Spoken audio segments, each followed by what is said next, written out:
Chemical bonding तो चल रहा है बेटे, केमिकल बॉन्डिंग में आज मैं आपको करवा रही हूँ molecular orbital theory, that is ammo.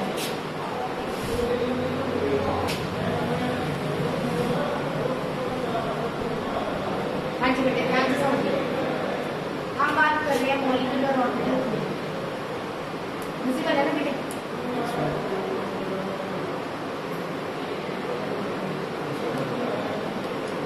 Molecular orbital theory को आप जनरली बोलते हैं एमओटी। मॉलिक्यूलर ऑर्बिटल थ्योरी हम पढ़ रहे हैं, मॉलिक्यूलर ऑर्बिटल थ्योरी को शॉर्ट में आप क्या कहेंगे? MOT, that is molecular orbital theory. तो सबसे पहले तो वही सेम चीज, मैंने जितनी भी थ्योरीज आपको करवाई है, सबसे पहले मैंने करवाया कि इसका नीड क्यों है, व्हाई इट इज रिक्वायर्ड। ठीक है, तो सबसे पहले हम बात करते हैं need of MOT. Molecular orbital theory की क्या नीड है उसकी अगर मैं बात करूं तो बेटे देखिए, अगर मैं बात करूं बेटे O2 की, तो ऑक्सीजन डबल बॉन्ड ऑक्सीजन 1 2 3 4 1 2 3, ठीक है, ये स्ट्रक्चर्स बनाएंगे आप, इस डॉट स्ट्रक्चर यही बनेगा ना बेटे। अब यहाँ पर क्या होता है, एक लॉन पेयर दूसरा लॉन पेयर, एक लॉन पेयर दूसरा लॉन, तो मैं कह सकती हूँ बोथ ऑक्सीजन एटम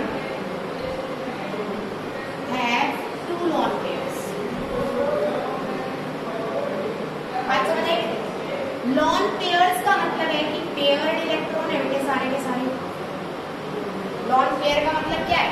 पेयर्ड, दो के पेयर। जब भी कभी आपके पेयर्ड इलेक्ट्रॉन होते हैं तो मैग्नेटिक कैरेक्टर की अगर मैं बात करूं मॉलिक्यूल की, तो वो होता है बेटे डाई। तो इस थ्योरी के अकॉर्डिंगली इसका नेचर क्या होना चाहिए बेटे? Diamagnetic. क्या होना चाहिए बेटे इसका नेचर? डाई, समझ आएगा? लेकिन बेटे इसका नेचर, अगर मैं O2 के नेचर की बात करूं, O2 प्रैक्टिकली बेटे पैरामैग्नेटिक। प्रैक्टिकली क्या होती है बेटे? पैरा। तो दिस इज द इम्पोर्टेंट चीज जो हमें यहाँ से मिलेगी कि जब आपका कोई भी मॉलिक्यूल, अगर मैं मैग्नेटिक मूवमेंट की बात करूं, मैग्नेटिक मूवमेंट या मैग्नेटिक प्रॉपर्टीज को अगर हम लेके चले, तो मतलब जैसे मैग्नेट अगर आपने रख दिया, तो आप लोगों ने देखा होगा बीच में अगर मैग्नेट रखा है, यहाँ पर अगर कील है तो इसकी तरफ अट्रैक्ट हो जाएगी, यहाँ है तो वो अट्रैक्ट नहीं हो रही। इसका मतलब यहाँ पे इस मैग्नेट का कोई इफेक्ट नहीं हो रहा, लेकिन यहाँ पे इस मैग्नेट का इफेक्ट था। तो मैं कह सकती हूँ ये वाली फील्ड मेरी क्या कहलाएगी? मैग्नेटिक फील्ड कहलाएगी। तो मेन, अभी मैं सिर्फ आपको दो तरह के बता रही हूँ, मैं जब आपको सॉलिड स्टेट कराऊंगी तब इसमें एक्स्ट्रा जो होते हैं वो भी बताएंगे। तो मेन अगर मैं मॉलिक्यूल्स की बात करूँ तो या तो वो पैरामैग्नेटिक आपको मिलेंगे या फिर डाईमैग्नेटिक मिलेंगे। पैरामैग्नेटिक आपको वो मॉलिक्यूल्स मिलते हैं जिनके पास अनपेयर्ड इलेक्ट्रॉन्स। इलेक्ट्रॉनिक कॉन्फ़िगरेशन लिखिए ना आपने, अगर मैं लिख दूं 1s1 तो s में कितने इलेक्ट्रॉन होंगे बेटे? एक। तो पेयर्ड है या अनपेयर्ड है? अनपेयर्ड। तो इस केस में ये क्या हो जाएगा बेटे? अनपेयर्ड। बात समझ आई बेटे? अगर मैंने लिख दिया 2p4 तो 2p4 में बेटे क्या हो जाएगी कॉन्फ़िगरेशन? कि दो तो आप क्या कहोगे बेटे? क्या है? पेयर्ड। और दो क्या कहोगे बेटे? क्या है? बात समझ आई बेटे? तो अकॉर्डिंग टू इलेक्ट्रॉनिक कॉन्फ़िगरेशन जो मॉलिक्यूल है बेटे वो O2 आना चाहिए था डायमैग्नेटिक, और अकॉर्डिंग टू कॉन्फ़िगरेशन आता भी डायमैग्नेटिक है। लेकिन अगर मैं इसकी प्रैक्टिकली बात करूं बेटे, इसको ऑब्जर्व करूं, तो प्रैक्टिकली O2 इज पैरामैग्नेटिक। इस प्रॉपर्टी के डिफरेंस को समझाने के लिए हमारी कौन आई बेटे? Molecular orbital. बात समझ आई बेटे? कोई डाउट तो नहीं है? तो मॉलिक्यूलर ऑर्बिटल थ्योरी की नीड हमें किस लिए पड़ी? सिर्फ इसलिए कि कुछ लुईस स्ट्रक्चर्स आपकी मैग्नेटिक प्रॉपर्टी को पूरी तरह से डिफाइन नहीं कर पाते। तो ऐसे लुईस स्ट्रक्चर्स जो आपकी मैग्नेटिक प्रॉपर्टी को पूरी तरह से डिफाइन नहीं कर पाते, उनके लिए आपकी कौन आई? MO, that is molecular orbital theory. बात समझ आई बेटे? इसके कुछ पोस्टुलेट्स है बेटे, मतलब इसने कुछ बातें कही थी।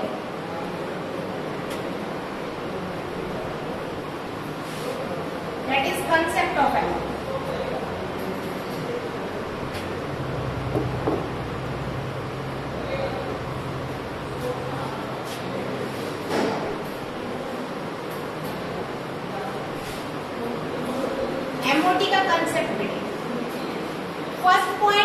एमओटी क्या कहता है बेटे, ध्यान से समझो। वीबीटी ने क्या कहा था कि एक एस मिला प्लस एक पी मिला, आपका ऑर्बिटल बन जाएगा जिसे मैंने क्या नाम दिया बेटे, बोला बेटे, इसी को हाइब्रिडाइजेशन में आगे एक्सप्लेन किया था। वीबीटी आपको क्या बताती है about the overlapping of orbitals के बारे में बताती है ना बेटे। तो वीबीटी क्या कहती है, अगर आप S को और P को कंबाइन करते हो तो वीबीटी ने आपको क्या कहा था कि दो ऑर्बिटल्स अगर कंबाइन करते हैं तो एक ऑर्बिटल बनता है। एमओटी आपको कहती है बेटे, एमओटी कहती है कि दो ऑर्बिटल्स अगर कंबाइन करते हैं, दो एटॉमिक ऑर्बिटल, ए होगा मतलब बेटे एटॉमिक ऑर्बिटल, तो दो ही मॉलिक्यूलर ऑर्बिटल बनेंगे। बात समझ आई बेटे, डिफरेंस क्लियर हुआ। वीबीटी कहती है दो ऑर्बिटल्स जुड़ेंगे तो क्या बनेगा, एक। एमओटी क्या कहती है, दो एटॉमिक ऑर्बिटल्स जुड़ेंगे तो दो ही मॉलिक्यूलर ऑर्बिटल बनेंगे। समझ आई बात बेटे। एक को उसने नाम दिया एंटी बॉन्डिंग मॉलिक्यूलर ऑर्बिटल और दूसरे को उसने नाम दिया बेटे बॉन्डिंग मॉलिक्यूलर ऑर्बिटल। तो ये सबसे बड़ा डिफरेंस, पहला डिफरेंस आपने पढ़ा कि आपका क्या कह रहा है कि वीबीटी कहती है जितने ऑर्बिटल्स कंबाइन करें, चाहे कितने भी ऑर्बिटल्स कंबाइन करें, ओवरऑल एंड में क्या मिलेगा आपको, एक ऑर्बिटल मिलेगा। जबकि एमओटी कहती है कि अगर दो ऑर्बिटल कंबाइन करते हैं तो कितने मिलेंगे बेटे, दो। तीन कंबाइन करेंगे तो कितने मिलेंगे, तीन। चार कंबाइन करेंगे तो कितने मिलेंगे, समझ आ गई बात, क्लियर। दूसरी बात ये बोलता है कि यहाँ पर एटॉमिक ऑर्बिटल्स अगर कंबाइन करते हैं, ई पॉइंट में इसी में समझा रही हूँ कि एटॉमिक ऑर्बिटल्स अगर कंबाइन करते हैं तो आपके नए ऑर्बिटल्स का नाम ना तो हाइब्रिड होगा, ठीक है, ना ही ओवरलैप्ड ऑर्बिटल होगा। नए ऑर्बिटल्स का नाम क्या होगा, मॉलिक्यूलर ऑर्बिटल्स। क्या नाम होगा, मॉलिक्यूलर ऑर्बिटल्स, क्योंकि ये मॉलिक्यूल बना चुके हैं। बात समझ आई। फर्स्ट पॉइंट मैंने आपको बताया कि वीबीटी और एमओटी में डिफरेंस क्या है। वीबीटी कहती है कि दो ऑर्बिटल अगर कंबाइन करते हैं तो एक ऑर्बिटल बनेगा, जबकि एमओटी कहती है दो ऑर्बिटल कंबाइन करेंगे तो दो ही आपके क्या बनेंगे, एमओ बनेंगे, मॉलिक्यूलर ऑर्बिटल्स बनेंगे। दूसरा पॉइंट, एटॉमिक ऑर्बिटल कंबाइन या overlap to form molecular orbitals, clear. Third point बेटा, electron in atom is in attraction of atomic nucleus but molecular electron will in attraction to the molecular nucleus. मतलब क्या है इस बात का, जैसे simple बच्चा मैंने ये एटम लिया, एक एटम मैंने ये ले लिया, यहाँ प्लस न्यूक्लियस प्लस, क्लियर बेटे। ये बच्चा एक इलेक्ट्रॉन है तो ये अपने न्यूक्लियस की तरफ अट्रैक्ट करेगा, है ना, और ये इलेक्ट्रॉन है तो बेटे ये अपने न्यूक्लियस की तरफ अट्रैक्ट करेगा।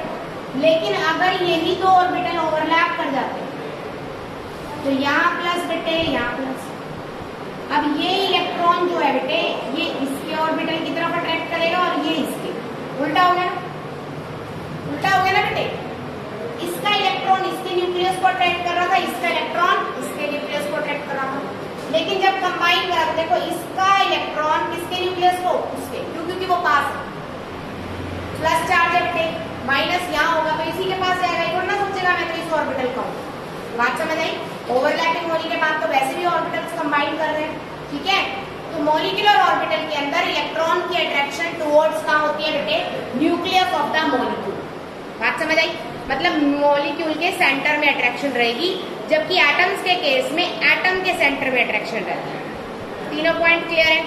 फोर्थ पॉइंट कहता है कि नंबर ऑफ एटॉमिक ऑर्बिटल्स या number of molecular orbital will be equal to number of atomic orbitals. Molecular orbital जितने होंगे उतने ही एटॉमिक ऑर्बिटल आपको लेने पड़ेंगे, क्लियर। मतलब अगर आप 4 एटॉमिक ऑर्बिटल्स ले रहे हो तो मॉलिक्यूलर ऑर्बिटल कितने बनेंगे बेटे, 4। बात समझ आई बेटे, कोई डाउट तो नहीं है, ठीक है। नेक्स्ट वो कहता है राजे कि बॉन्डिंग और एंटी बॉन्डिंग को रिप्रेजेंट कैसे करोगे।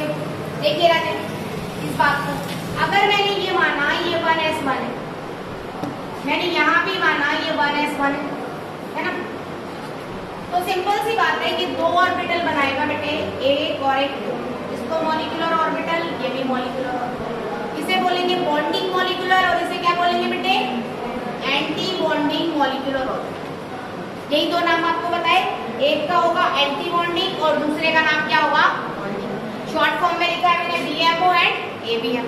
बात समझ आई?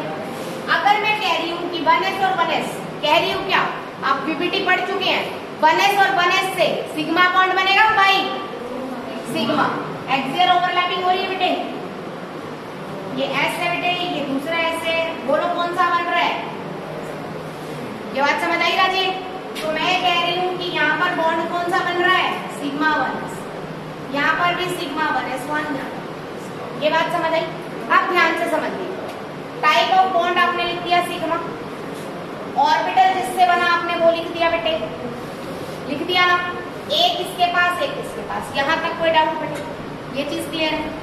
एंटी बॉन्डिंग वाले के ऊपर आपको स्टार लगाना है और बॉन्डिंग ऐसे लिखो सिंपल, अभी इलेक्ट्रॉन की बात में बता दूंगी, पहले अब इतना समझो, एंटी बॉन्डिंग वाले को रिप्रेजेंट करते वक्त आप क्या लगाओगे, स्टार, और बॉन्डिंग वाले पे स्टार नहीं आएगा। बात समझ आ गई?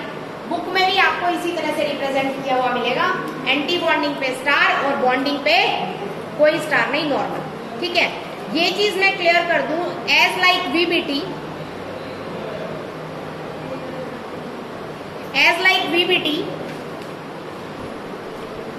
तो सिंपल आपको ये बात तो बेटा आपको VBT के अंदर ही पता चल गया है कि ऑर्बिटल्स की ओवरलैपिंग से कब सिग्मा बनेगा और कब क्या बनेगा, पाई। आप लोगों को पहले मैंने बताया बेटे, अगर इस तरह की ओवरलैपिंग है, एक्सियल ओवरलैपिंग, तो बॉन्ड हमेशा कौन सा बनता है, सिग्मा। अगर इस तरह ये इस तरह से आमने सामने आके ओवरलैपिंग कर रहे हैं तो बॉन्ड कौन सा बनेगा, पाई। अगर d ऑर्बिटल की मैं बात करूं तो d ऑर्बिटल में इस तरह से ओवरलैपिंग है तो बॉन्ड सिग्मा, दूसरा भी इसी तरह से प्लस ले लो, इस तरह से ओवरलैपिंग है बेटे तो कौन सा बन जाएगा, पाई। लेकिन अगर दोनों इस तरह से, दोनों प्लस इस तरह से आके ऐसे कंबाइन करते हैं तो कौन सा बनेगा, डेल्टा ओवरलैपिंग। कौन सी वो ओवरलैपिंग होती है, डेल्टा ओवरलैपिंग। ठीक है, मैं वो भी समझा दूंगा, क्लियर होगी बात? तो ओवरलैपिंग जो VBT की तरह सेम है बेटे, ओवरलैपिंग में कोई डिफरेंस नहीं है, जैसे ओवरलैपिंग में वहां सिग्मा था उसी ओवरलैपिंग में यहाँ सिग्मा है। बस वो कह रहा है कि सिर्फ सिग्मा सिग्मा नहीं बनता, दो सिग्मा बनते हैं, एक सिग्मा और एक सिग्मा स्टार। सिग्मा कौन सा कहलाएगा, बॉन्डिंग मॉलिक्यूलर ऑर्बिटल, और सिग्मा स्टार कौन सा कहलाएगा, एंटी बॉन्डिंग मॉलिक्यूलर ऑर्बिटल। बात समझ आई बेटे? यहाँ तक कोई डाउट तो नहीं है बच्चा किसी का, अच्छे से समझ आ गया? ठीक है, आपकी MOT बेटे 3 चीजों पे बेस्ड है, थोड़ा सा डिटेल लेते हैं। सबसे पहले मैं बोल रही हूँ de Broglie equation. De Broglie ने बोला इलेक्ट्रॉन हमेशा किस में ट्रेवल करेगा बेटे, वेव में। किस फॉर्म में ट्रेवल करेगा इलेक्ट्रॉन, वेव में। बट बोर क्या कह रहा था, वेव में नहीं मतलब किस में ट्रेवल करता है, ऑर्बिट में। तो नेक्स्ट पोस्टुलेट उसका बेटे ये है कि MOT is a combination of 3 theories. Total 3 theories है जिससे MOT आपका एक्सप्लेन हो सकता है। सबसे पहले उसने बोला बेटे डी ब्रॉगली इक्वेशन, या डी ब्रॉगली कंसेप्ट को यूज किया उसने। सेकंड उसने यूज किया बेटे हाइजेनबर्ग प्रिंसिपल को,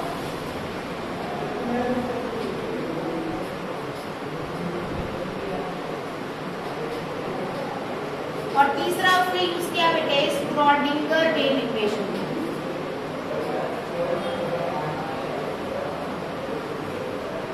अभी तीनों में ने क्या क्या बात कही थी उसे हम थोड़ा सा रिवीजन लेंगे। ठीक है, डी ब्रॉगली ने ये बोला था, डी ब्रॉगली ने क्या बोला था बेटे कि कोई भी इलेक्ट्रॉन किस फॉर्म में ट्रेवल करता है बेटे, वेव की। लेकिन ये बात आप अच्छे से पढ़ चुके हैं कि इलेक्ट्रॉन कहाँ ट्रेवल करता है बेटे, ऑर्बिट में। ठीक है, तो आप ऑर्बिट के अंदर वेव फंक्शन बना लो बेटे।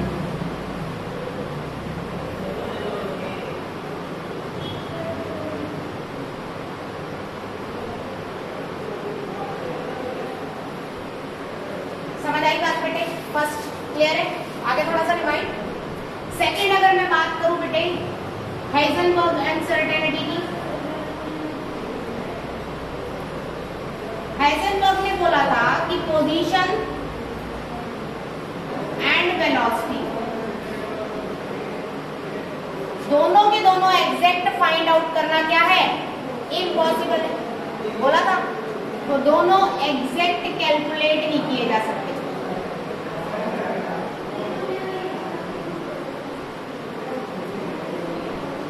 दोनों आप एग्जैक्ट कैलकुलेट नहीं कर सकते, ठीक है।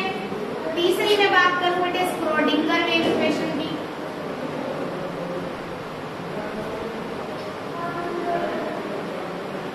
अब उसने बोला कि हाइजेनबर्ग प्रिंसिपल कह रहा है कि आप कैलकुलेशन नहीं कर सकते एग्जैक्ट, किसकी, पोजीशन की और वेलोसिटी। तो उसने बोला कि अगर वेव की तरह ही इलेक्ट्रॉन ट्रेवल कर रहा है तो वेव को एम्पलीट्यूड से आप साई कैलकुलेट कर सकते हो, जिसे हम बोलते हैं wave function. Wave function actuality में आपकी कंप्लीट इंफॉर्मेशन देगा अबाउट द वेव। तो अगर इलेक्ट्रॉन वेव की तरह काम करता है तो आप वेव फंक्शन को कैलकुलेट करो, आपको इलेक्ट्रॉन की चीजें मिल जाएंगी, सारी कैलकुलेशन मिल जाएगी, ठीक है। ये सभी थ्योरीज एक दूसरे से लिटिल बिट रिलेटेड है और अभी तक एग्जैक्ट हम नहीं पहुंचे हैं किसी भी कंसेप्ट पे। तो अभी भी सभी मतलब ये वो वाली थ्योरी है जो अभी ज्यादा से ज्यादा यूज हो रही है, ठीक है। तो स्क्रोडिंगर ने बोला कि अगर आपका इलेक्ट्रॉन वेव की तरह ट्रेवल करता है तो आप एक वेव का जो एम्पलीट्यूड है उसको लेकर एक फंक्शन डिराइव कर दो, जिसको हमने नाम क्या दिया, वेव फंक्शन। और उसने बोला अगर आप वेव फंक्शन का स्क्वायर कर देते हैं, अगर आप वेव फंक्शन का क्या कर देते हैं बेटे, स्क्वायर कर देते हैं, तो उस जगह पर प्रोबेबिलिटी ऑफ फाइंडिंग इलेक्ट्रॉन क्या होगी, मैक्सिमम होगी। क्या मतलब हुआ इस बात का? इस बात का मतलब सीधा सा ये है कि अगर आप स्क्रोडिंगर वेव इक्वेशन से साई फंक्शन लेते हैं एम्पलीट्यूड और उसका स्क्वायर करते हैं तो वो जो स्पेस आएगा, वो जो आंसर आएगा, वहां पर इलेक्ट्रॉन वेव होने के चांसेस क्या हैं, सबसे ज्यादा है। जिस बात को हाइजेनबर्ग कह रहा था कि पोजीशन कांट बी डिटरमाइन, तो वो आपका स्क्रोडिंगर कह रहा है कि it can be approximately determine. बात समझ आई बेटे? क्लियर होगी बात यहाँ तक?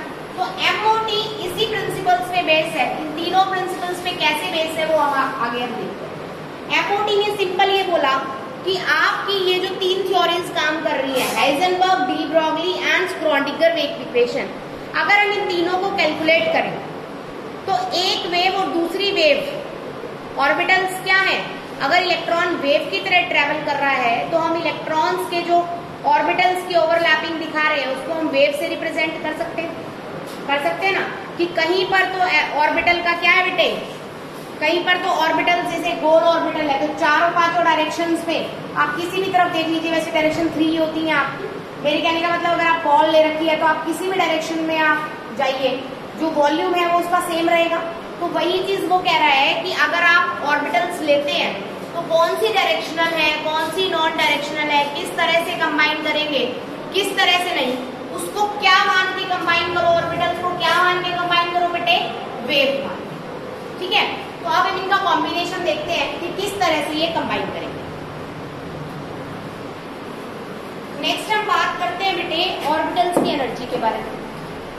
तो आपने दो ऑर्बिटल्स बनाए बेटे, बॉन्डिंग मॉलिक्यूलर ऑर्बिटल और एंटी बॉन्डिंग मॉलिक्यूलर ऑर्बिटल, ठीक है। तो आपको ध्यान देना है कि एंटी बॉन्डिंग मॉलिक्यूलर ऑर्बिटल की एनर्जी दैट इज ABMO और एनर्जी ऑफ BM। तो बॉन्डिंग मॉलिक्यूलर ऑर्बिटल और एंटी बॉन्डिंग मॉलिक्यूलर ऑर्बिटल्स की अगर एनर्जी में डिफरेंस आता है तो वो किस तरह से आएगा, ध्यान दीजिएगा भाई। Energy of anti bonding molecular orbital हमेशा ही ज्यादा होनी चाहिए as compare to bonding molecular orbital. बात समझ आई? तो energy of anti bonding molecular हमेशा ही ज्यादा होनी चाहिए किससे, बॉन्डिंग मॉलिक्यूलर ऑर्बिटल से। अगर ये एनर्जी ज्यादा है तो मॉलिक्यूल की स्टेबिलिटी भी ज्यादा होगी। बात समझ आ गई बेटे? तो मैं कह सकती हूँ सिग्मा 1s की एनर्जी क्या होनी चाहिए, कम होनी चाहिए सिग्मा 1s स्टार से। ये बात समझ आ गई? क्लियर? दूसरी चीज है बेटे फिलिंग ऑफ इलेक्ट्रॉन्स। तो इलेक्ट्रॉन्स की फिलिंग के लिए कौन कौन से रूल्स आप एटॉमिक स्ट्रक्चर में पढ़ चुके हैं बेटे? बोलिए फटाफट, करेक्ट बोल रहे हैं। नेक्स्ट पोस्टुलेट है अबाउट फिलिंग ऑफ इलेक्ट्रॉन्स। तो इलेक्ट्रॉन्स को अगर आप फिल करते हैं तो आपको 3 रूल याद रखने हैं। अब बाउ प्रिंसिपल,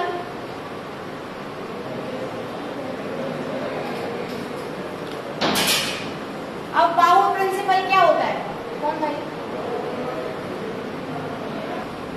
अब बाउ प्रिंसिपल क्या होता है, मैंने आपको कॉन्फ़िगरेशन कराई थी 1s2 2s2 2p6 3s2 3p6 and so on, है ना। तो बाउ प्रिंसिपल कहता है कि जिसकी एनर्जी कम हो इलेक्ट्रॉन पहले उसमें भरो, जिसकी एनर्जी ज्यादा हो इलेक्ट्रॉन बाद में उसमें भरो, बोला था ना। तो वही चीज पहली बात, इलेक्ट्रॉन को फिल करते वक्त चाहे आप मॉलिक्यूलर में फिल कर रहे हो चाहे आप एंटी में फिल कर रहे हो, बॉन्डिंग में या एंटी बॉन्डिंग में, दोनों में ही आपको रूल्स का ध्यान रखना है। दूसरा रूल मैंने आपको बताया था बेटे, कौन सा? Hund's rule. हंड्स रूल कहता है कि मैक्सिमम एक ऑर्बिटल में कितने इलेक्ट्रॉन हो सकते हैं? 2। तो यहाँ पर भी एक ऑर्बिटल में मैक्सिमम कितने इलेक्ट्रॉन होने चाहिए? 2। बात समझ आई बेटे? तो अगर जैसे सिग्मा 1s में 2 आ रहे हैं तो सिग्मा 1s स्टार में भी कितने आएंगे बेटे? 2 ही आएंगे। बात समझ आई? इसी तरह से सिग्मा 2px में अगर 2 आ रहे हैं बेटे तो सिग्मा 2px स्टार में भी कितने आएंगे बेटे? 2 ही आएंगे। बात समझ आई? तो मतलब जो नॉर्मल रूल है इलेक्ट्रॉन फिलिंग के वही यहाँ पर काम करते हैं। नेक्स्ट अगर मैं बात करती हूँ बेटे पॉली एक्सक्लूजन प्रिंसिपल की, तो पॉली क्या कहते हैं बेटे? कहता है कि सबसे पहले सारे के सारे ऑर्बिटल्स अनपेयर्ड फॉर्म में फिल होने चाहिए। पहले कौन सी फिलिंग करनी है? हमें अनपेयर्ड फिलिंग करनी है। जैसे P है बेटे, तो P में पहले अगर मैं बोल रही हूँ P में 3 इलेक्ट्रॉन डालते हैं तो आप ऐसे नहीं करोगे सीधे 2 इसमें और 1 इसमें, नो, ये गलत है।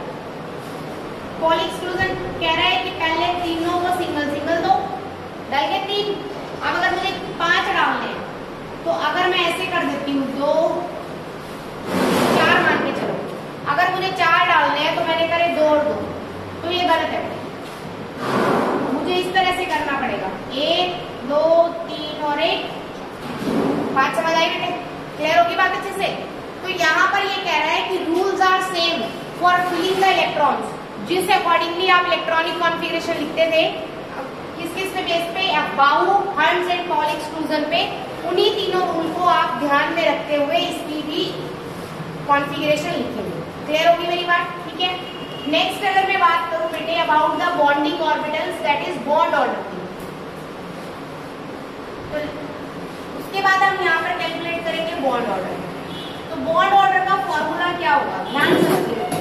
Bond order will be equal to half into number of bonding minus number of atom. N भी यहाँ पर होगा बेटे नंबर ऑफ बॉन्डिंग इलेक्ट्रॉन्स। मैं इनके एग्जाम्पल देने वाली हूँ आपको, कैलकुलेशन हम करने वाले हैं। और एन ए क्या होगा बेटे? Number of anti bonding electrons. बात समझ आई बेटे? तो यहाँ पर आपको ध्यान ये रखना है कि बॉन्डिंग और एंटी बॉन्डिंग में कितने कितने आएंगे। रूल आपके पास है फिलिंग का, जितने आए उन्हें कैलकुलेट करो और फॉर्मूला में पुट करो। अभी हम एग्जांपल्स करने वाले हैं। तो बॉन्ड ऑर्डर अगर आप बाय चांस बॉन्ड ऑर्डर आपका 1 आता है तो इसका मतलब उन 2 एटम्स के बीच में बॉन्ड कैसा होगा बेटे? सिंगल बॉन्ड होगा। ये तो मैं बता चुकी हूँ। अगर आपका बॉन्ड ऑर्डर की वैल्यू बेटे 2 आती है तो कैसा बॉन्ड होगा बेटे? Double bond. बॉन्ड ऑर्डर की वैल्यू बेटे 3 आती है तो कैसा बॉन्ड होगा बेटे?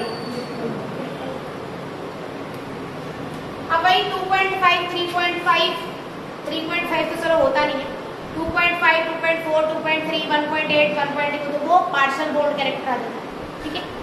अब इम्पोर्टेंट यहाँ पर क्या है वो चीज याद रखना प्लीज। अगर आपका बॉन्ड ऑर्डर 0 या लेस देन 0 आता है तो बेटे नंबर ऑफ बॉन्ड 0 होते हैं क्या कभी? क्या number of bond can be 0? बोलो, नंबर ऑफ बॉन्ड 0 हो सकते हैं क्या? नहीं। नंबर ऑफ बॉन्ड कभी 0 से कम मतलब नेगेटिव हो सकते हैं क्या? नहीं। इसका मतलब अगर बॉन्ड ऑर्डर आपका 0 आए या 0 से कम आए तो इसका मतलब molecule does not exist.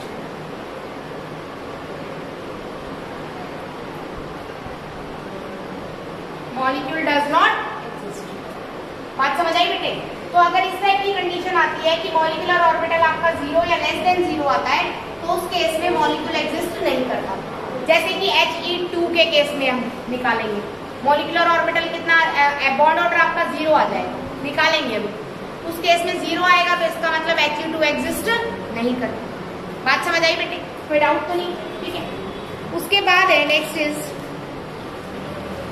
Next about the bond length. Next postulate is related to bond length. ये बात आपको सारी बता चुकी हुई है।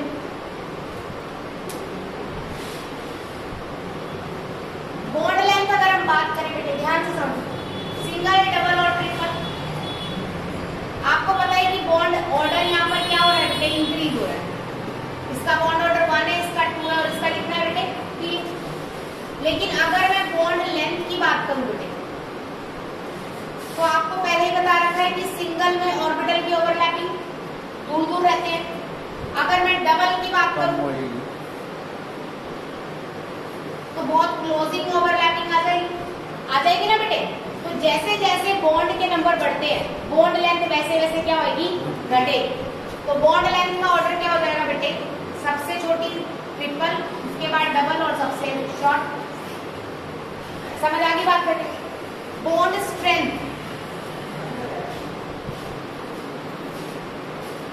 अगर मैं बॉन्ड स्ट्रेंथ की बात करूं तो सिंगल बॉन्ड क्या होगा आपका, वीकर बॉन्ड कहलाएगा, क्योंकि सिंगल बॉन्ड क्या है, बहुत ही दूर है। डबल उससे स्ट्रॉन्गर कहलाएगा और 3 बॉन्ड है तो सबसे ज्यादा स्ट्रॉन्ग। ठीक है, तो आपको यहां से 2 चीजें मिली, 2 बातें आपको यहां से मिली बेटे। कौन सी 2?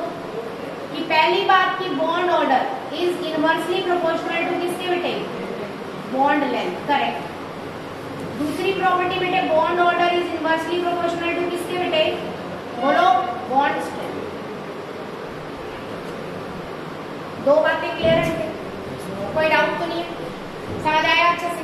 ठीक है, नेक्स्ट अगर मैं बात करती हूं that is conditions of overlapping. Conditions of overlapping के बाद हम डायग्राम स्टार्ट करेंगे सारे कि किस तरह से ओवरलैपिंग पॉसिबल है। पोस्टुलेट आपके यही तक थे बेटे। कंडीशंस आपकी 2 है बेटे,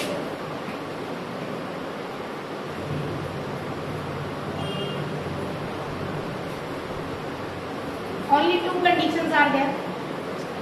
पहली बात, सिमिलर एनर्जी ऑफ ऑर्बिटल्स। ध्यान से समझना बेटे इस बात का।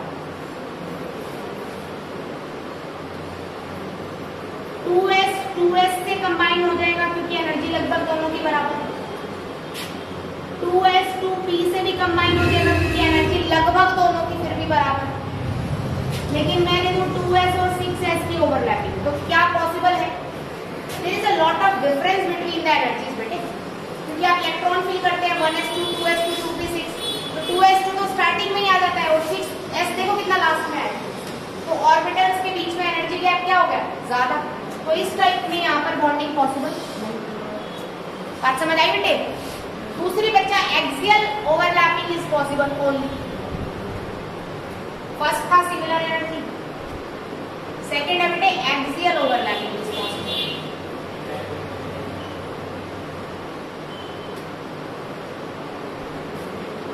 Axial overlapping is possible. Even axial नहीं, आपकी लेटरल भी पॉसिबल होती है।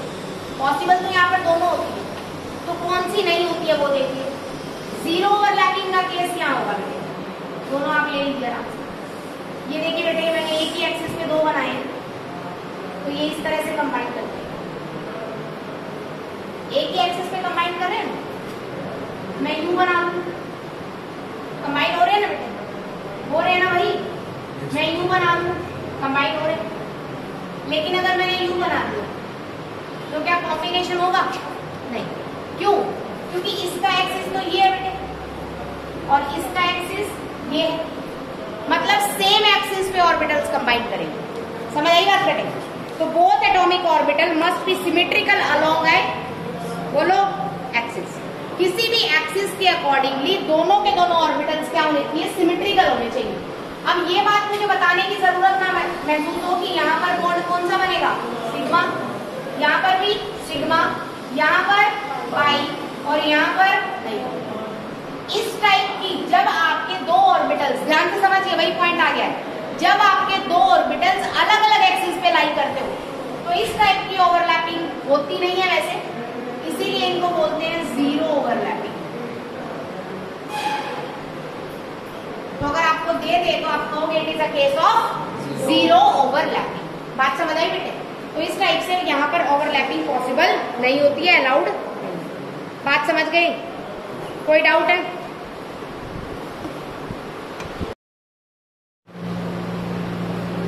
और आज आपको करवाने वाली हूँ मैं एमओटी। एमओटी के कुछ पोस्टुलेट्स मैं आपको पहले ही बता चुकी हूँ, थोड़ा सा रिव्यू लेंगे कि हमने क्या पढ़ा, सिर्फ एक क्विक रिवीजन, उससे ज्यादा कुछ नहीं।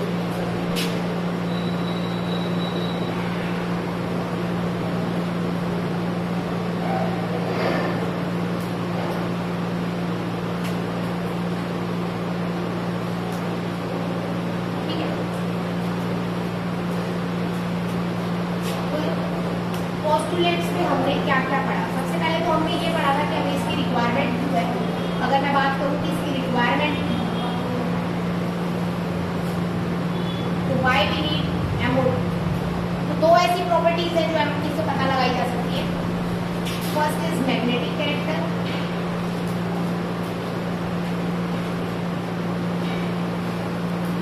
And second is bond order.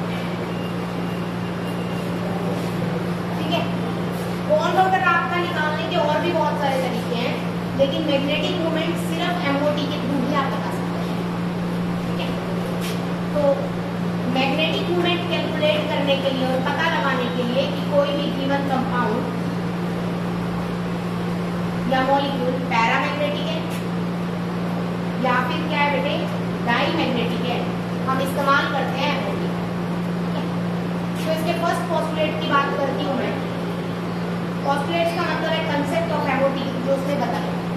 तो हमने क्या क्या पढ़ा है? सबसे पहले अगर मैं बात करूँ तो हमने बोला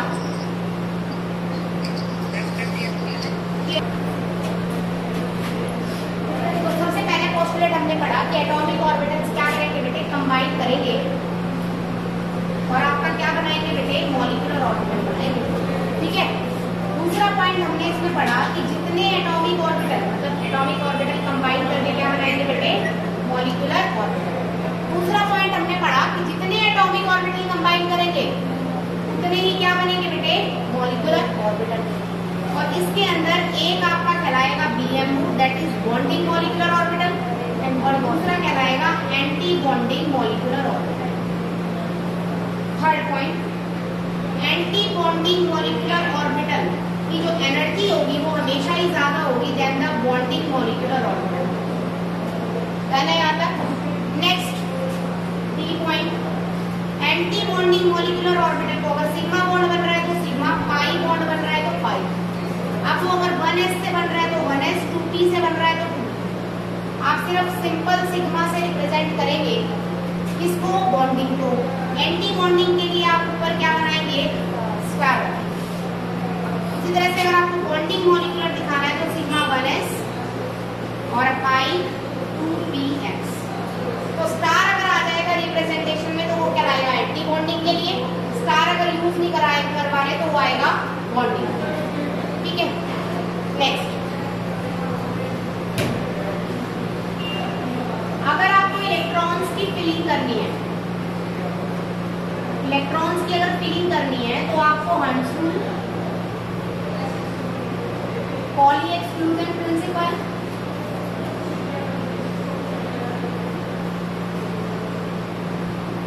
एंड थर्ड वन कौन सा है भाई, कौन सा है थर्ड वन, अफ-बाऊ प्रिंसिपल। इन तीनों को आपको फॉलो करना पड़ेगा अगर आप इलेक्ट्रॉन्स की फिलिंग कर रहे हो।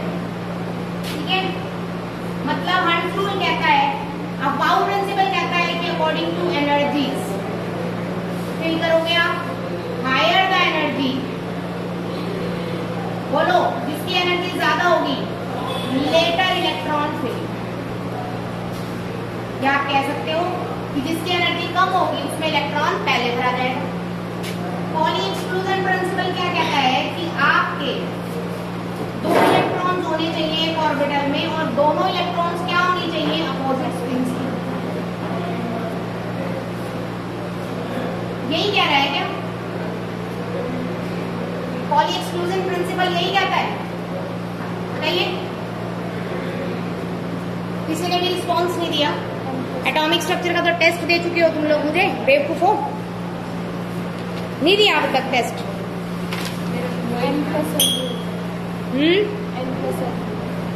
हाँ, क्या होता है N+L रूल तो अलग है।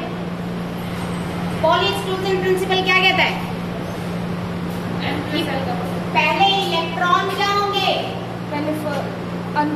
करेक्ट। अगर आपके ऑर्बिटल है 3 तो पहले तीनों में एक एक भरा जाएगा।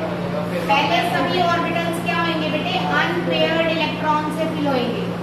उसके बाद आपके क्या होंगे बेटे, फिलिंग विद पेयरिंग शुरू होगी। याद रखा करो भाई, भूला मत करो प्लीज। अगर मैं हंट्स रूल की बात करूं तो ये कहता है कि एटॉमिक ऑर्बिटल में अगर 2 इलेक्ट्रॉन आ सकते हैं मैक्सिमम, तो मॉलिक्यूलर ऑर्बिटल में भी कितने इलेक्ट्रॉन आएंगे, 2 इलेक्ट्रॉन आएंगे मैक्सिमम। ठीक है बेटे, और दोनों के दोनों इलेक्ट्रॉन अपोजिट स्पिन्स के होंगे।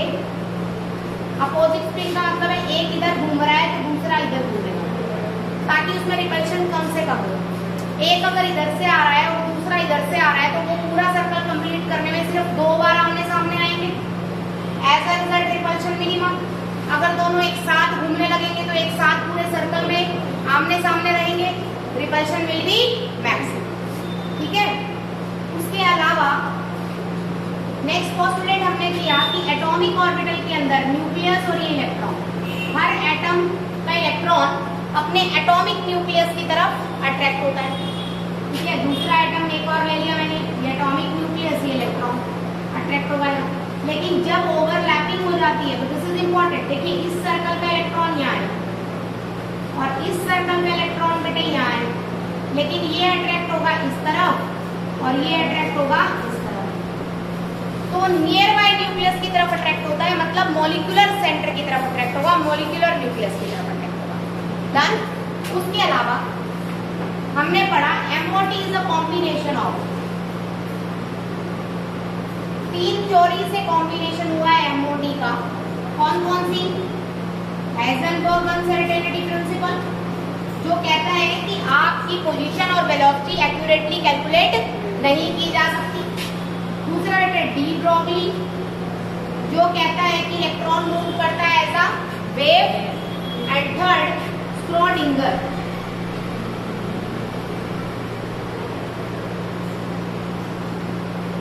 Schrödinger wave equation. स्क्रोडिंगर क्या कहता है भाई, what is the Schrodinger? Schrodinger कहता है कि दोनों को मिला के स्क्रोडिंगर बना है। मैंने आपको पहले बताया था, इन दोनों के कॉम्बिनेशन से स्क्रोडिंगर बन रहा है। हाइजेनबर्ग कह रहा है कि एग्जैक्ट पोजीशन पॉसिबल नहीं है, ध्यान से समझना। और डी ब्रोगली कह रहा है कि इलेक्ट्रॉन वेव की फॉर्म में ट्रेवल करेगा। तो इसने दोनों को कंबाइन कर दिया कि अगर इलेक्ट्रॉन वेव की फॉर्म में ट्रेवल कर रहा है तो आप किसी भी वेव का एम्पलीट्यूड मेजर करो, और एम्पलीट्यूड को इसने नाम दे दिया साई। साई को हमने नाम दिया बेटे वेव फंक्शन। उसने ये बोला कि वेव फंक्शन से आप एग्जैक्ट लोकेशन ऑफ इलेक्ट्रॉन पता लगा सकते हो। उसने बोला अगर आप वेव फंक्शन का स्क्वायर कर दोगे तो यहाँ पर इलेक्ट्रॉन के होने के चांसेस क्या होंगे बेटे?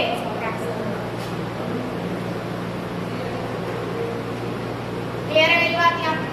ठीक है, तो these are the some few postulates जो आपके इसने दिए बेटे, MOT ने दिए। ठीक है, इसके अलावा मैंने आपको बताया है about the what bond order and your bond length. इसके अलावा 2 पोस्टुलेट और आप इसी में मान सकते हैं, H is your bond order.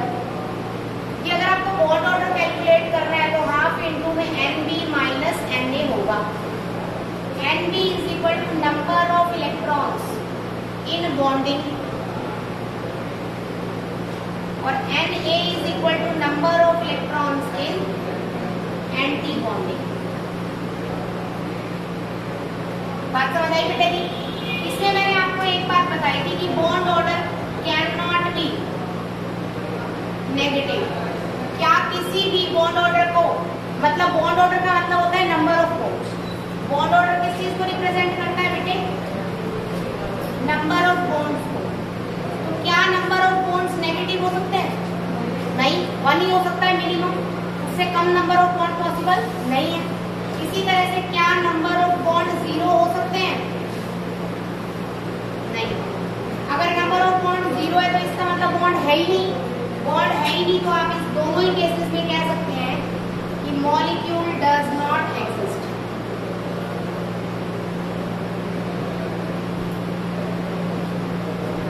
समझ आ गई बात बेटे?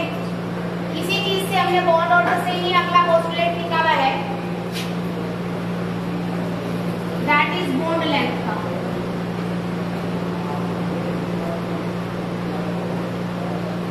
Is inversely proportional to bond order. Bond order 1 2 3 का मतलब है 1 का मतलब सिंगल बॉन्ड, 2 का मतलब डबल और ट्रिपल का मतलब क्या है बेटे? तो बॉन्ड ऑर्डर 3 आ, ठीक है। 3 और अगर बॉन्ड ऑर्डर है मतलब बॉन्ड 3 है तो एरिया ऑफ ओवरलैपिंग क्या होगा? ज्यादा। जैसे सिंगल में ऐसे बॉन्ड बने, डबल में अंदर घुस गए, थर्ड में बिल्कुल ऐसे हो गए, तो एरिया ऑफ ओवरलैपिंग बढ़ा तो बॉन्ड की लेंथ क्या होती चलेगी? छोटी। तो आप कह सकते हैं कि बॉन्ड ऑर्डर का ऑर्डर अगर ये है तो बॉन्ड लेंथ का क्या होगा? Third, then second, then first. बात समझ आई? ट्रिपल बॉन्ड सबसे छोटा, डबल उससे बड़ा और सिंगल सबसे बड़ा। डन। उसके अलावा फॉर्मेशन मतलब सॉरी आपका कंडीशन, एमओटी की 2 कंडीशंस और पढ़ी है हमने। दीज आर द पोस्टुलेट्स जो बताए आपको। एमओटी की कंडीशंस क्या पढ़ी है बेटे? कंडीशन का मतलब है बेटे जो ऑर्बिटल्स है मस्ट हैव इक्विवेलेंट एनर्जी या अप्रोक्सीमेटली सिमिलर एनर्जी। जैसे 2s और 2s लिया तो दोनों ऑर्बिटल आसानी से कंबाइन कर जाएंगे, दोनों की एनर्जी लगभग सेम होगी तो ऑर्बिटल ओवरलैपिंग पॉसिबल है। 2s के 2p से अगर स्टार्ट करूं तो भी ओवरलैपिंग पॉसिबल है, थोड़ा बहुत एनर्जी डिफरेंस। लेकिन मैंने अगर 2s ले लिया और यहाँ पर मैंने 6s ले लिया या 7s ले लिया तो इस केस में ओवरलैपिंग पॉसिबल। रीजन क्या है बेटे? एनर्जी क्या है? बहुत ही ज्यादा।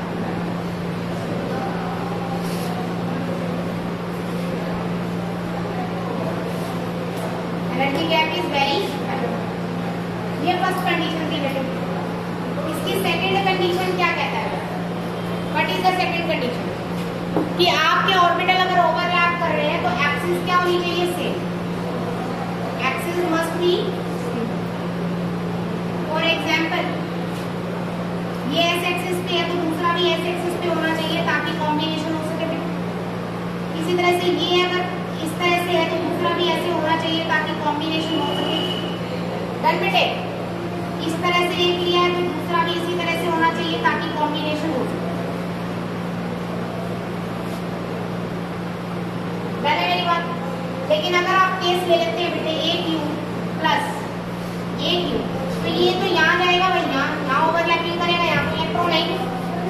इलेक्ट्रॉन का है ऊपर है या नीचे है, तो इस केस में ओवरलैपिंग पॉसिबल। बात समझ आई? और ऐसा केस ही कहलाता है जीरो बॉन्डिंग या नॉन बॉन्डिंग या जीरो ओवरलैपिंग। बात समझ आई बेटे? अब मैं बात करती हूँ फॉर्मेशन ऑफ किस चीज की? Molecular orbitals.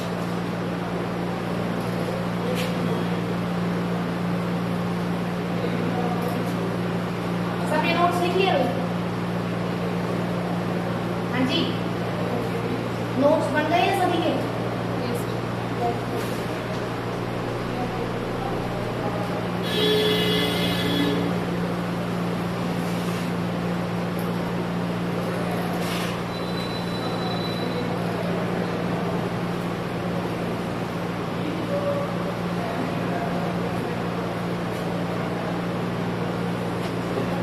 Next is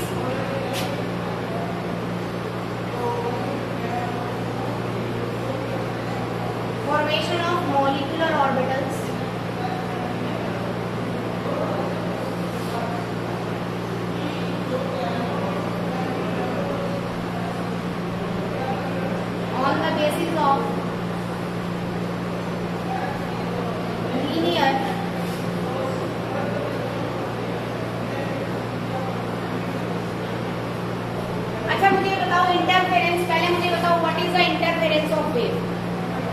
interference of wave क्या होता है?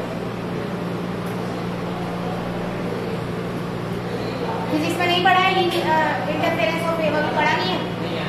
थोड़ा सा करा देते हैं फिर पहले। लीनियर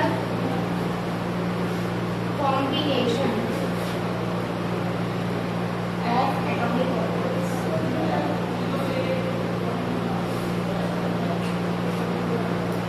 बेटा इसको बोलेंगे linear combination of atomic orbital, इसको हम शॉर्ट में लिख सकते हैं LCA।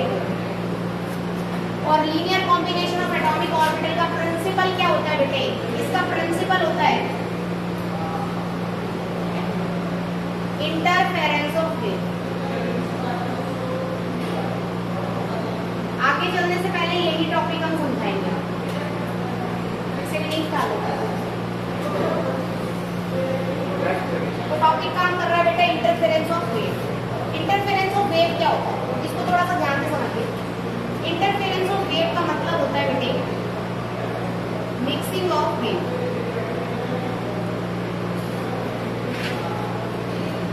ठीक है, कैसे? दो तरह की होती है बच्चा,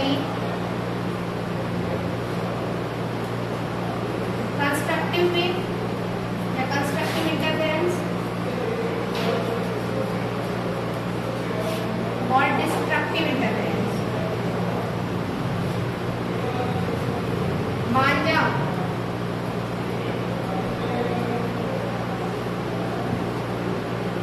रिफ्लेक्शन आती है बोर्ड में, कंस्ट्रक्टिव इंटरफेरेंस।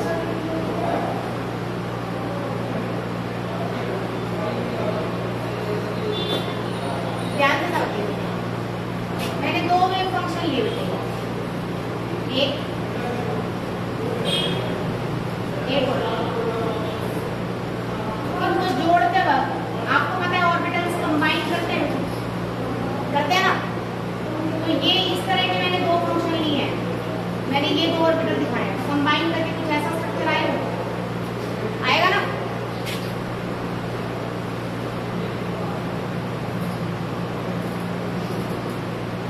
कह सकती हूँ, कोई डाउट तो नहीं है इसमें? कंस्ट्रक्टिव के अंदर क्या होगा, ये भी प्लस है बेटे, ये भी प्लस है, तो ये भी प्लस बनेगा। ठीक है, क्या हुआ? अगर मैं इसके वेव फंक्शन बताऊं तो इसको बोलूंगी साई ए, इसे क्या बोलेंगे साई बी, तो ये क्या हो जाएगा psi A plus psi B. Add तो किया है सिर्फ। और अगर मैं इनकी प्रोबेबिलिटी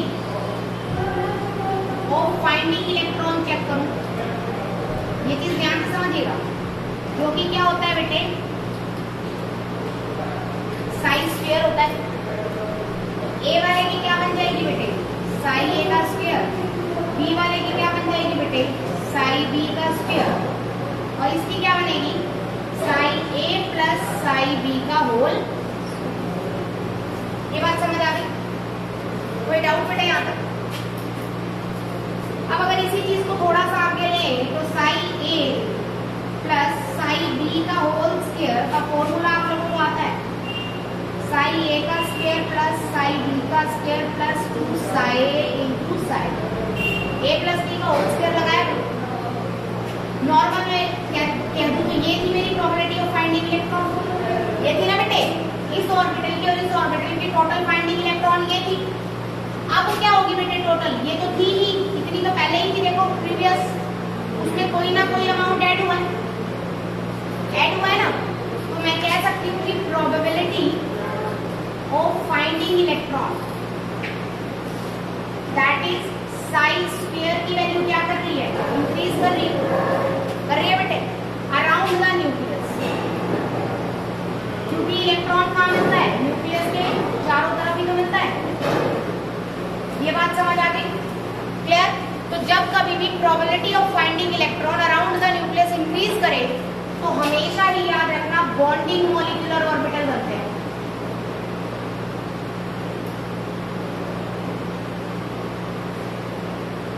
क्लियर है भाई मेरी बात? यहाँ समझ आ गई अच्छे से? दूसरी बात अगर मैं देखूं, मैं यहाँ पर ले रही हूँ बेटे, थोड़ा सा और रिप्रेजेंट कर रहे हैं, मैंने ये यहाँ पर ऐसे लिया प्लस माइनस प्लस, यहाँ पर भी मैंने ऐसे ले लिया बेटे प्लस माइनस। अब बच्चा प्लस प्लस में जुड़ेगा, माइनस माइनस में जुड़ेगा, तो इसको रिप्रेजेंट करूँ in the form of wave function, तो कुछ ऐसे रिप्रेजेंट कर सकती हूँ। Is that clear? तो probability of finding electron increase हो गया ना। देखो यहाँ पर क्या इंक्रीज हुआ, एम्पलीट्यूड बढ़ा। एम्पलीट्यूड अगर बढ़ रहा है तो साई बढ़ेगा बेटे, और साई बढ़ रहा है तो साई स्क्वायर भी क्या होगा। Any doubt? कंस्ट्रक्टिव इंटरफेरेंस में कुछ पूछना है? क्लियर होगी बात? बात करूं मैं डिस्ट्रक्टिव इंटरफेरेंस।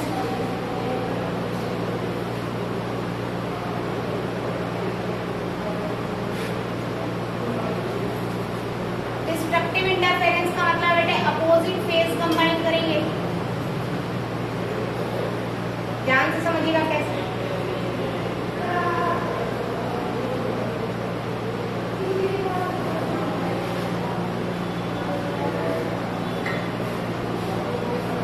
एक पॉजिटिव एक नेगेटिव बेटा अपोजिट फेज कंबाइन करेंगे, तो एक को प्लस लेंगे एक को माइनस।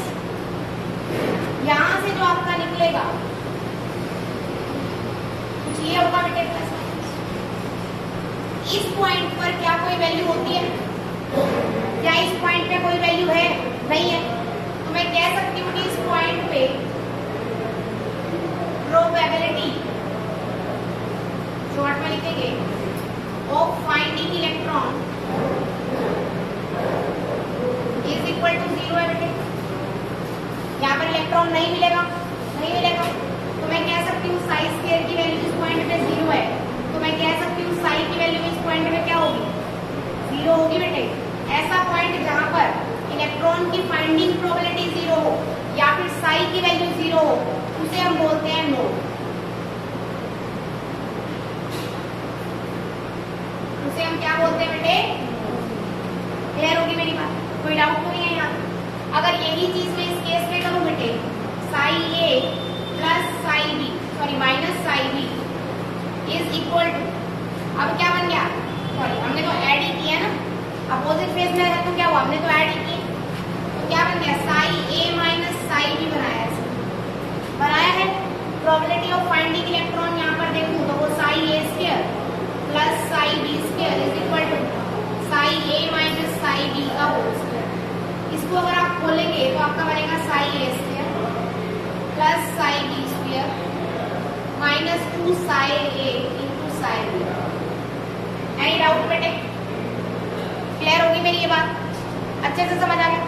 पक्का? कोई डाउट तो नहीं है यहाँ तक ना? तो अगर मैं कहूँ कि ये तो मेरी पहले फाइंडिंग इलेक्ट्रॉन की प्रोबेबिलिटी थी ये भाई थी ना, अब मेरी टोटल प्रोबेबिलिटी कुछ ना कुछ क्या हो गई है बेटे? डिक्रीज हो गई है। अगर मेरी इलेक्ट्रॉन की फाइंडिंग प्रोबेबिलिटी डिक्रीज होगी तो हमेशा बनेगी ABM, that is anti bonding molecular. यहाँ तक डाउट है किसी को? यहाँ तक क्लियर हो गया? अब यही चीज हम समझेंगे बेटे with the help of orbitals. ठीक है?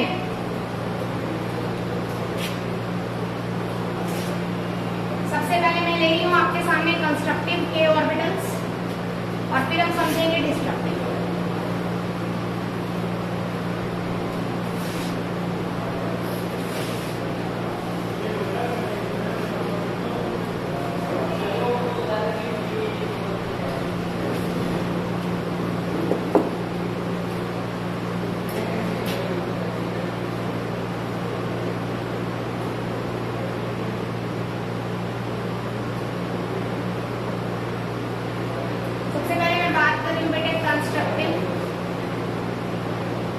Interference in atomic orbitals.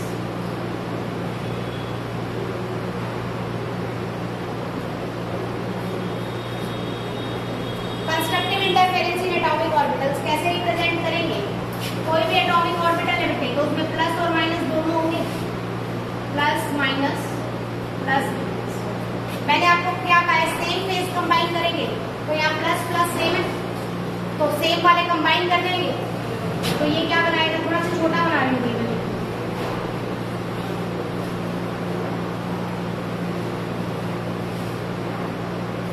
Plus plus अगर आपके कंबाइन करते हैं तो यहाँ पर बड़ा बन जाएगा बेटे, पॉजिटिव हो जाएगा। क्लियर बेटी बात, कोई डाउट नहीं आपको? तो ऐसा एक नहीं बनेगा, कितने बनेंगे? दो, क्योंकि ऑर्बिटल्स कितने लिए हैं आपने? दो। समझ आ गई बात क्या? कोई डाउट है इसमें? क्लियर हो गया? दूसरा, अगर मैं P कंबाइन करूं, थोड़ा सा छोटा बनाएंगे,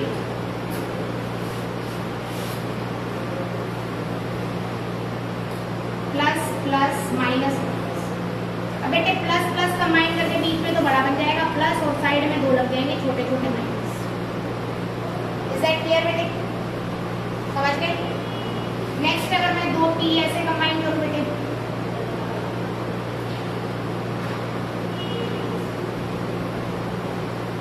प्लस प्लस कंबाइन हो गए तो आपको क्या देगा बच्चा? नीचे minus minus, plus plus combine होंगे तो कुछ इस तरह से प्लस बन जाएगा।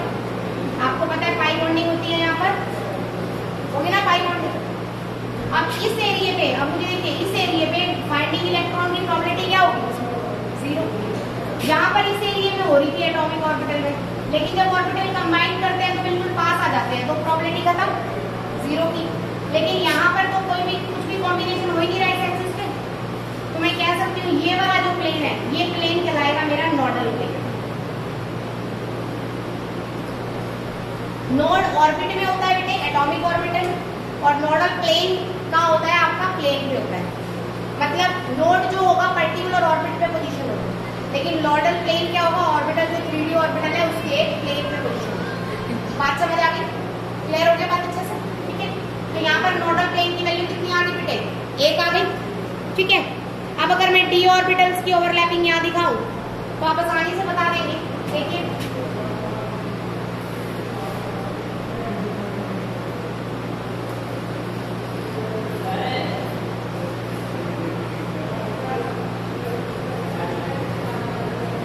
Plus plus plus plus minus minus minus, ध्यान से देखिए बेटे, ये प्लस और ये प्लस कंबाइन करेंगे तो बीच में ऑर्बिटल बनेगा बड़ा, ये छोटे छोटे लोग प्लस प्लस प्लस। नीचे में बात करूं बेटे, ये और ये ऑर्बिटल कंबाइन करेंगे माइनस माइनस।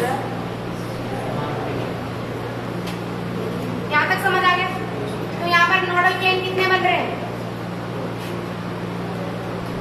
एक नोडल प्लेन बन रहा है, दैट इज यहाँ पर भी कितना है बेटे? कोई डाउट है भाई यहाँ तक? क्लियर? अगर मैं इस तरह से कंबाइन करूं,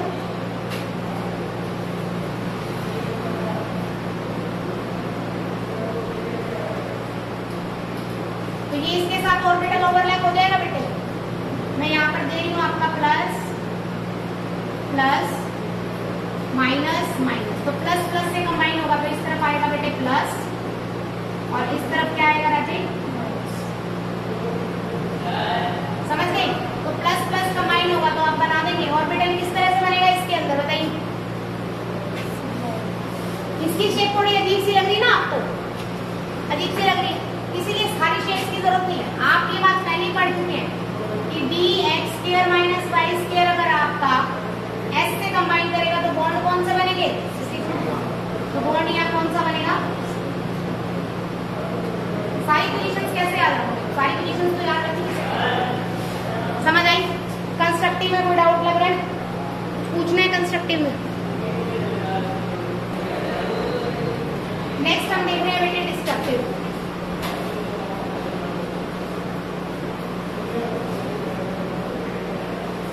इंटरफेरेंस इन एटॉमिक ऑर्बिटल्स।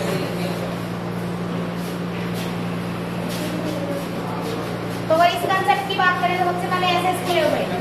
मैंने आपको बोला है फेज अलग होना चाहिए, मतलब एक प्लस माइनस प्लस माइनस। ठीक है, फेज अगर अलग अलग है तो एक दूसरे को खत्म कर देंगे बेटे, तो दो ऑर्बिटल बनेंगे, एक यू। कोई डाउट? समझ आ गई बात?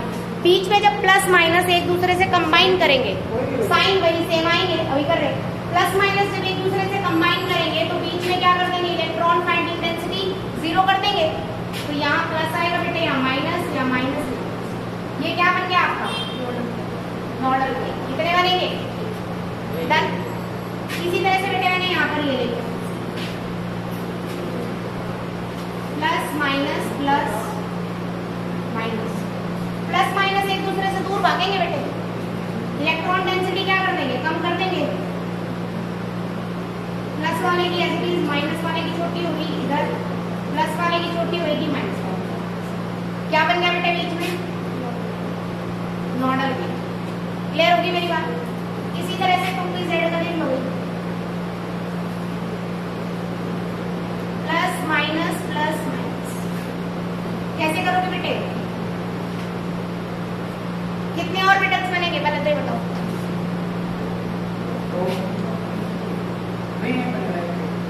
यहाँ कितने बनाए मैंने, देखो 1 2 3 4, लॉग कितने हैं, 1 2 3 4, 4 बने ना। तो यहाँ पर भी लॉग कितने हैं, 1 2 3 4, तो कितने बनेंगे,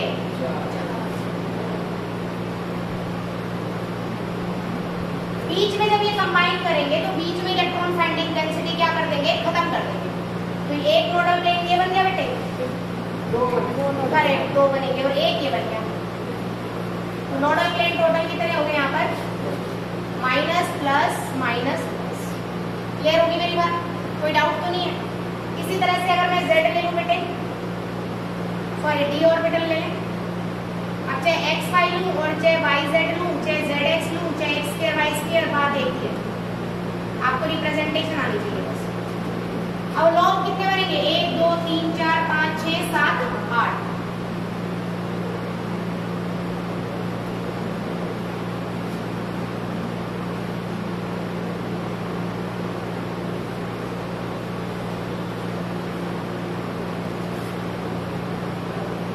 ठीक है भाई। तो क्या आ जाएगा, प्लस बोलो minus plus minus minus plus minus. Nodal plane कितने हैं, 2। समझ आ गया आप लोगों को किस तरह से करना है। क्लियर है मेरी बात। एटॉमिक ऑर्बिटल्स कैसे कंबाइन करेंगे, कंस्ट्रक्टिव और डिस्ट्रक्टिव फेज दोनों आपको क्लियर हो गए हैं, कोई डाउट तो नहीं बेटा, यहाँ तक समझ आ गया अच्छे से, डन, ठीक है। उसके बाद देखिए एक मिनट, ऊपर प्लस और माइनस दोनों है ना, तो ये आएगा यहाँ पर माइनस, देखो ऊपर 2 प्लस है 2 माइनस है, तो 2 प्लस होने चाहिए, 1 प्लस ये रहा 1 प्लस ये रहा, 2 प्लस हो गए, 2 माइनस है 1 माइनस ये रहा 1 माइनस ये रहा, इसी तरह से 2 प्लस 1 प्लस दूसरा plus, 2 minus 1 minus, Z clear, ऐसे गिनना है। समझ आई यहाँ तक बात, क्लियर है, ठीक है, कोई डाउट यहाँ तक।